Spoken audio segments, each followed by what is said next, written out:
Hey everybody, it's Bobby Nahum here with AMAC Real Estate Company. Hope everybody is having a fantastic week and a great year so far in 2022. So we are here to talk today about the real estate market here in Leon County, and we're going to talk about how the market did in the first quarter of this year, and we're going to compare the market to a year ago in the first quarter of 2021. So we're going to actually look at some real estate metrics today and dive into those, compare the real estate metrics from the first quarter of this year to the first quarter of 2021. And we're also just going to talk about some general things going on that could have an effect on the real estate market. If you haven't heard, recently interest rates have gone way up, so that could be something that could have a pretty profound impact on the real estate market, but we'll get into that as well. So, and a few other things too that are going on in the economy today that could have an effect on our real estate market. So let's dive into it. We're going to get into the metrics first, and the first thing we're going to talk about is the number of listings. So you probably have already heard this over and over again. It's been talked about over and over again for a while, is that we have a major shortage of homes for sale here in Tallahassee as well as in the rest of the state and nation abroad. It's kind of a national real estate market issue, not just here local. It's everywhere that we're having this problem. So listings in Leon County were actually down 13% compared to a year ago, which is a big drop. We had a shortage of inventory last year, and a 13% drop is just it's a big drop from an already low amount of inventory. So what does that mean? That means that for home sellers, if you're selling your home, it's great because you have so few homes to compete with. If you're buying a home, it can make it tough to find a home in a reasonable amount of time.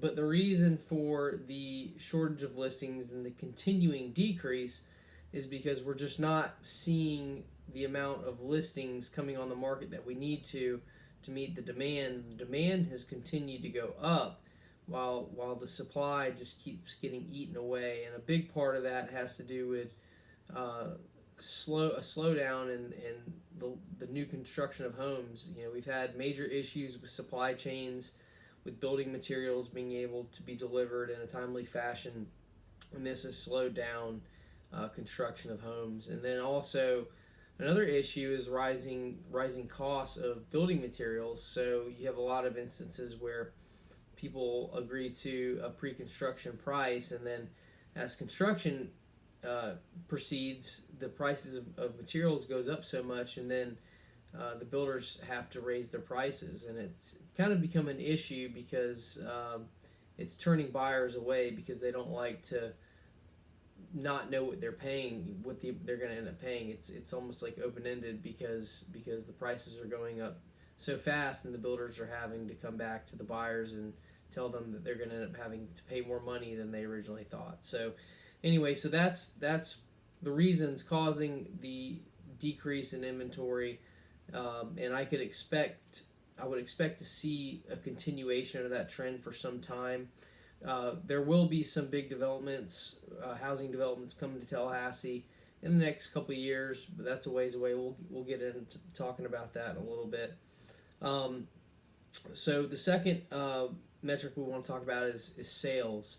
So sales have continued to go up. So in the first quarter, we saw a jump in the number of home sales of 6% compared to a year ago, which is a healthy increase in home sales. It is a little bit lower than the annual increases we've seen in the past couple of years. So this could be an indication that home prices are getting so high that it's starting to price some buyers out, and we're starting to see fewer home sales as a result.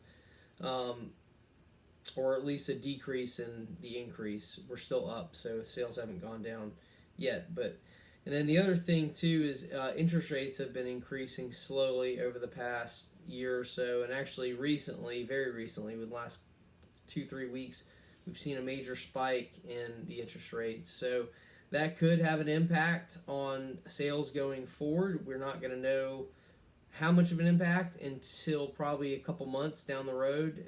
I'd say probably by July or June, we'll have a pretty good understanding of how the increase in interest rates is going to affect our real estate market.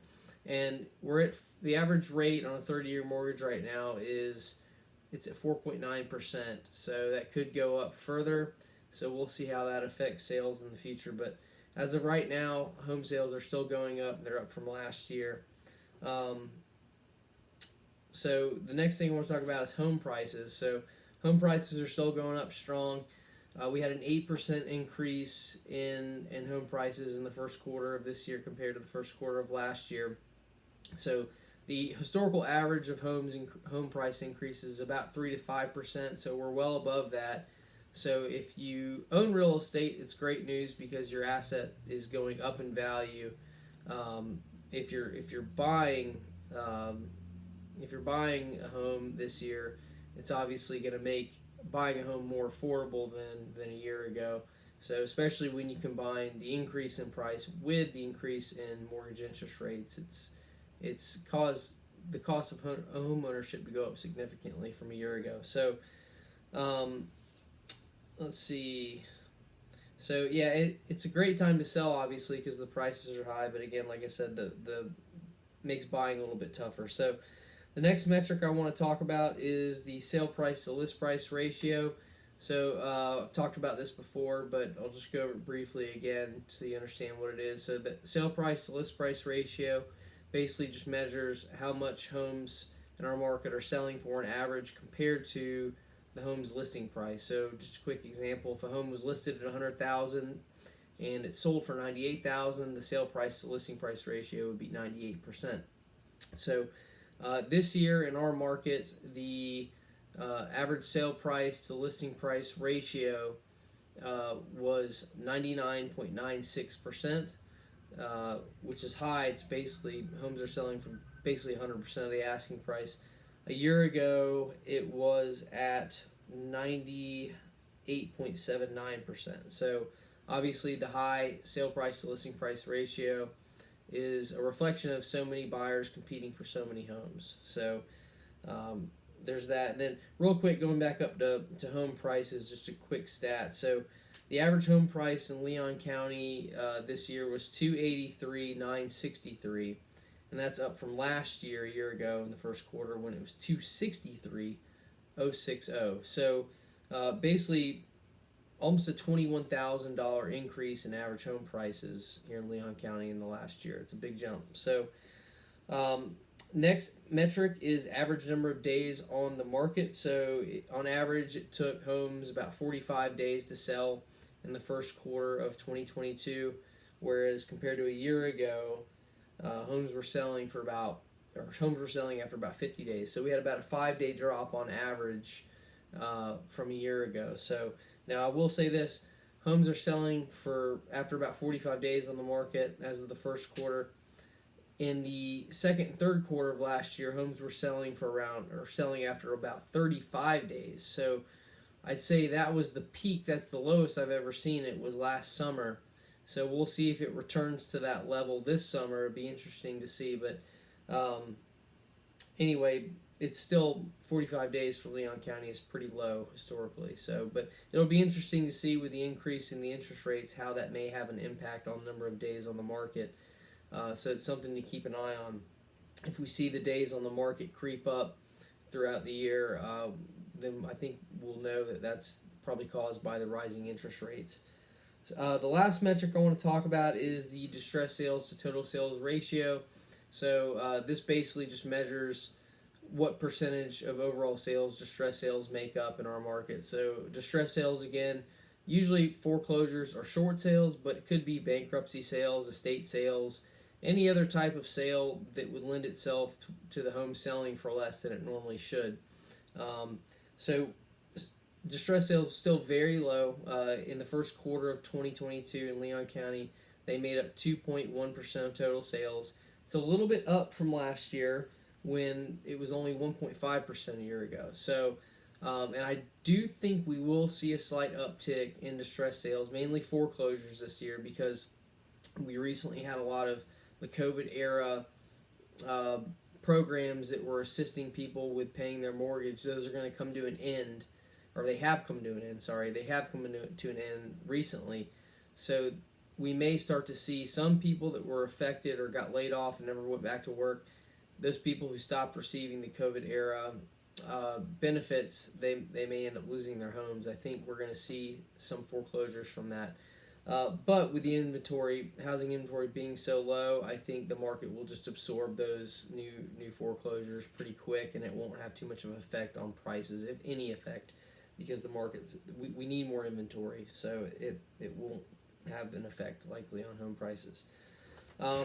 So basically, in summary, though, the demand in our housing market here in Leon County continues to be very strong.